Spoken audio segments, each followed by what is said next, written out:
Hi, welcome to episode 4 of Broken Hangry, where flavor doesn't have to break the bank. Today I'm going to be going through a couple of seasonings that I have in my dorm here. If you don't know, I live in a college dorm, and my college dorm does not have a kitchen. We have a common kitchen, which is a shared kitchen, and so I only have a limited amount of space and room that I can use when it comes to seasonings. But if you are a student that lives off campus or you're living at home and you're doing a lot of the cooking for yourself, I recommend getting a lot more seasonings than what I have here. So to start off, I have 4 seasonings here and 1 spice, I would say, that I consider essential for me. Some of the necessities is definitely salt. I mean, when it comes to eating food, even if you're not making it, if you're like getting food from your dining hall and you're bringing it back, you just want some salt, or you feel like it needs some salt. I mean, you obviously have to have salt. I go with sea salt just because a lot of restaurants like to use sea salt in their food. Kosher salt is another really good one. But when it comes to salt, like a lot of restaurants like to use sea salt. So instead of like overfilling your food with salt just to try to get some flavor in there, if you use sea salt or kosher salt, like salts that these restaurants tend to use, you're going to be getting a lot more flavor, not using as much salt, and it just honestly makes your food a lot better. So I'm talking in terms of cooked food, but if you're like seasoning food or you're making food, using sea salt and kosher salt is going to get it to taste a little bit more like that restaurant quality, which is going to discourage you from ordering fast food, because you realize that you can make it and you can control how much salt that you're putting in there, how healthy it is, and how it's prepared, and you know how clean it is. Another thing that I like to cook with, which I consider a necessity, would be pepper. I don't know, it's always salt and pepper together, so I kind of just put pepper when it comes to that. These seasonings, I got all of these from Walmart. For me, this size of salt was a lot nicer, or more convenient for me just living in this dorm here, to get the Morton sea salt, which was in this tiny little shaker size, as well as everything else. But everything else is Walmart brand seasoning. A lot of these seasonings you can find for like 99 cents or less, pretty relatively cheap. But yeah, here we have ground pepper. I again use this on pretty much all foods. It's kind of just something that goes without question. Again, it's like a necessity. Another seasoning of mine that's definitely a necessity, because again, limited space, would be garlic powder. I love garlic powder, love it. You don't need to put that much, and you really don't taste it. It's not one of those seasonings that you just eat something and you're like, oh yeah, that's garlic pepper. But it helps accentuate and emphasize the flavors that you want in your food. Like if you're going to eat beef or something and you put powder, it really just makes the food taste a lot nicer. So garlic powder is one that I use. I used it for my first video when it came to seasoning the salmon. I also used it for the spinach as well when it came to that video. I use this when I'm cooking ramen noodles. If there's ever a day I get really lazy and I need something fast, I take the typical ramen packet and I add garlic powder as well as some black pepper and parsley to it, which I find makes it a lot better. I definitely taste a difference when I add this garlic powder than when I don't. So I use it for that. I use it for pasta, seasoning all types of meat. I pretty much just use garlic powder all the time. Again, it's a necessity of mine. So that's another seasoning. My last seasoning that I have in my dorm here are these oregano leaves, or just oregano as I like to call it. It's kind of like what it looks like. I think oregano has a really unique flavor. It's a really strong, it's not super strong, but it's also really unique. You can taste it. And I think that it's really great on sandwiches. If you have subs or sandwiches, taking that takeout little box of like sandwich, you know, like the little like ham and cheese ones that you get, sprinkling some oregano on it and putting some mayonnaise and tomato or so will really bring up the level of that sandwich than what originally could have been. Also, like putting this on pastas, oregano and pasta just go hand in hand for me.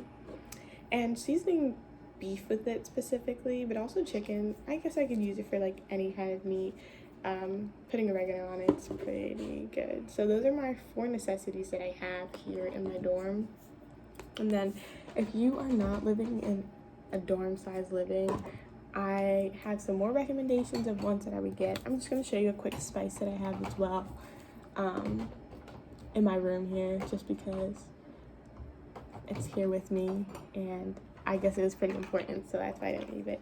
So one other thing that I have are the cinnamon sticks.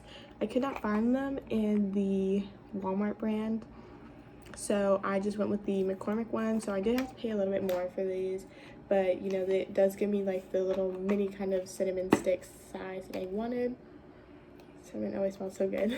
So that's kind of like what it looked like. I've used some of it already, so this is not the full package, but cinnamon is something that is really good when you're trying to like bake some desserts, or you know, I just take some cinnamon and I boil it and then I drink it as a nice like hot beverage. I just boil it in water, add some sugar, drink it in a hot beverage. Kind of like to clear my throat sometimes, or just if I want something sweet and good and like light, something feels good to drink and it's not packed with a whole bunch of sugar or milk or anything. So that's another thing that I would recommend. But in terms of seasoning, parsley is a great one to put on top of pasta and just like other foods, kind of more like a garnish. I don't necessarily say I would taste it, but I kind of just feel comfortable putting it on my food and my salmon and soups. Basil is a really good one if you like soup. Definitely recommend getting yourself some basil if you really like soup.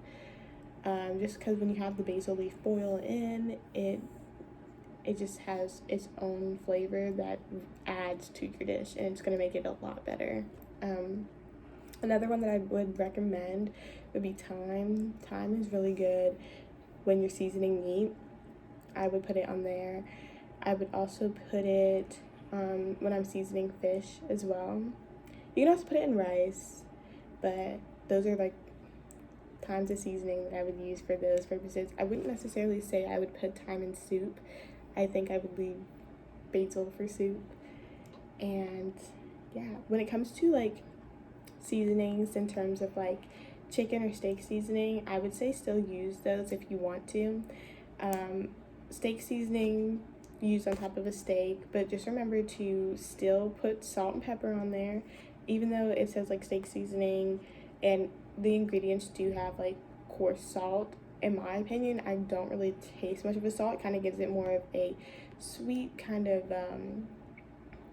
it has a, I don't know what the word is, but it definitely has kind of like this, like a more of a, like a mint kind of taste, like a herb kind of taste, herb and spices taste, just because it, you know, it's a steak seasoning, but its main goal is to provide other distinctive flavors other than salt and pepper that you would like normally put on your steak. So I would definitely recommend getting those, but also adding salt and pepper to it, as well as chicken seasoning as well. So make sure that you have salt and pepper, put the chicken seasoning on there, and yeah. In terms of steak seasoning, you can also use it for ground beef. So if you find that it's a better choice for you to just buy steak seasoning and that's what's going to make your meal good, go ahead and do that.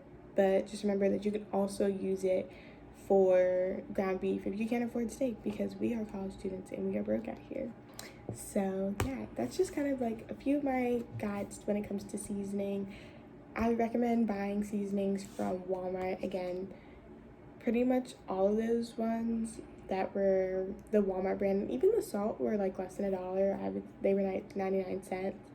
And then also Aldi's has really good seasonings because they're really decently priced, but also they come from like McCormick, so the brand that I have here for the cinnamon sticks, a lot of them come from McCormick, and they're like leftover spices that they kind of just tend to sell to Aldi's, and then Aldi's will repackage some and sell them. So you're getting really top grade quality spices for not even half, but like a pretty much like an 80% discount. So I would recommend getting spices from Walmart or Aldi's. My Walmart spices are really good, and I can't complain about them either. So that's what I would use in terms of seasonings. Try seasonings out, just test it out. It's all according to taste when it comes to seasonings, but having no seasoning on there is just not something I would recommend. So yeah, that's what I would have to say for seasoning. Thank you for coming and joining us for another episode of Broken Hangry. Remember to comment down below what your favorite seasoning is and what your favorite dish is. Also remember to like and subscribe, and I hope you all have a good day and join us on our next video. Thank you.